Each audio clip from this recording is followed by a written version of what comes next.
He fell down, hit his head. He's bleeding profusely.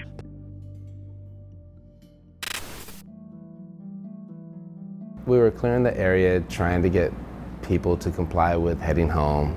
Night was over. A minute or two after that is when the shots started going off.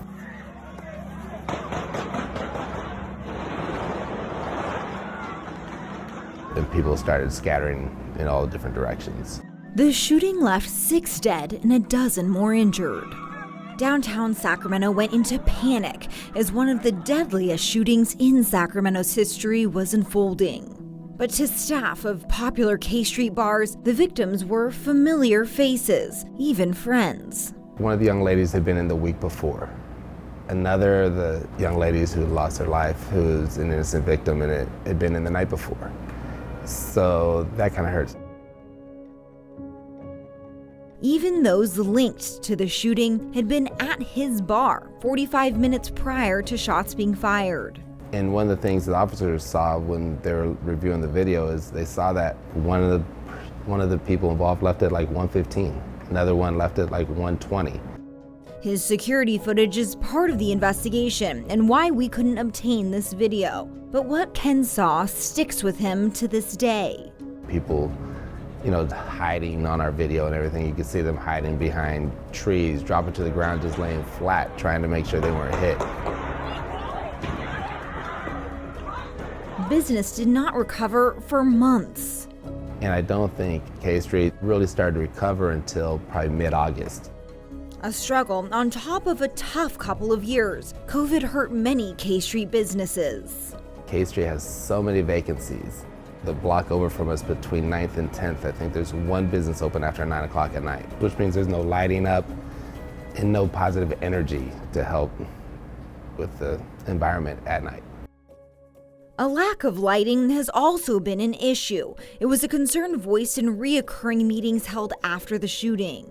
There was meetings with the police and Downtown Sac Partnership and venues, and we kept pushing for lighting, and it took 10 months for it to happen. Unfortunately, those meetings aren't taking place anymore, so we don't have that direct communication. So we went to the Sacramento Nighttime Economy Manager, a new position created shortly after the shooting that works with businesses, residents, and various city departments to enhance our nighttime economy.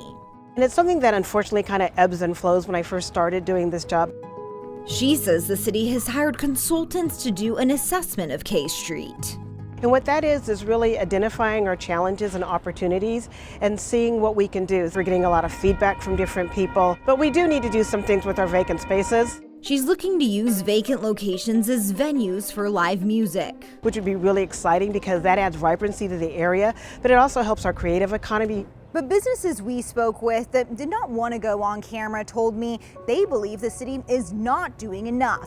But where we have seen change happen since the shooting is not here on K Street, but in various areas across the city. A lot of the violent crime in our city is committed in very small geographic areas and really just by a small handful of people. Data from police shows that 45% of violent crime in the city of Sacramento happens in just a few areas, like Oak Park, Del Paso Heights, and South Sacramento. But if you ever expect things to change within your community, within the city, you've got to take a look at these root causes and see what you can do to change the trajectory for people.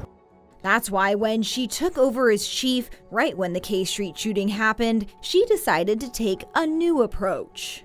You really need to understand why violence occurs and what you can do about it.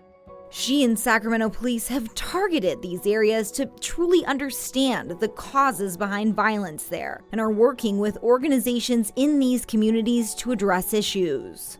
By working with them and in partnership, we're able to really change people's lives.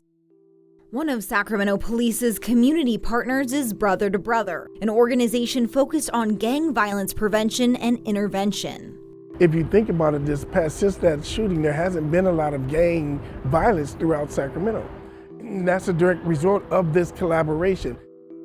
He knew a number of people involved with the K Street shooting. How was that for you? Difficult. Very, very difficult because a few of those young men were on a path to turning their lives around and getting out of gang violence.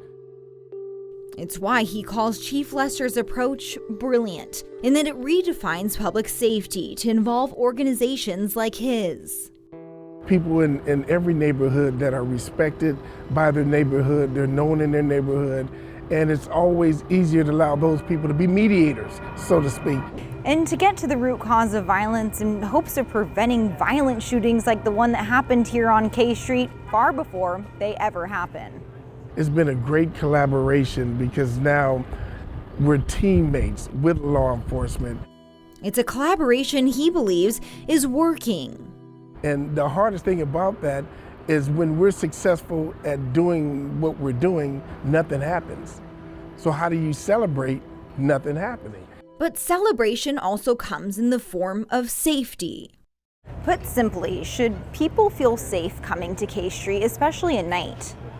Absolutely. You know, I think that you'll find that when you come down here, it's just it's a really neat scene. This is what Sacramento is about. Like the beat!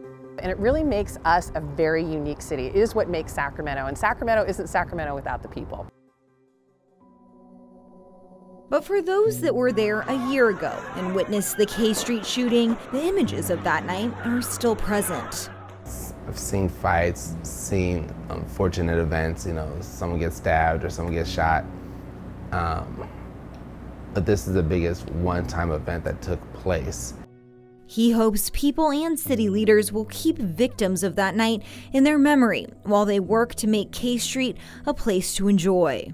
The more we have positive energy in the area, the better it will be downtown, and the better the businesses will be, and the more it will grow and recover.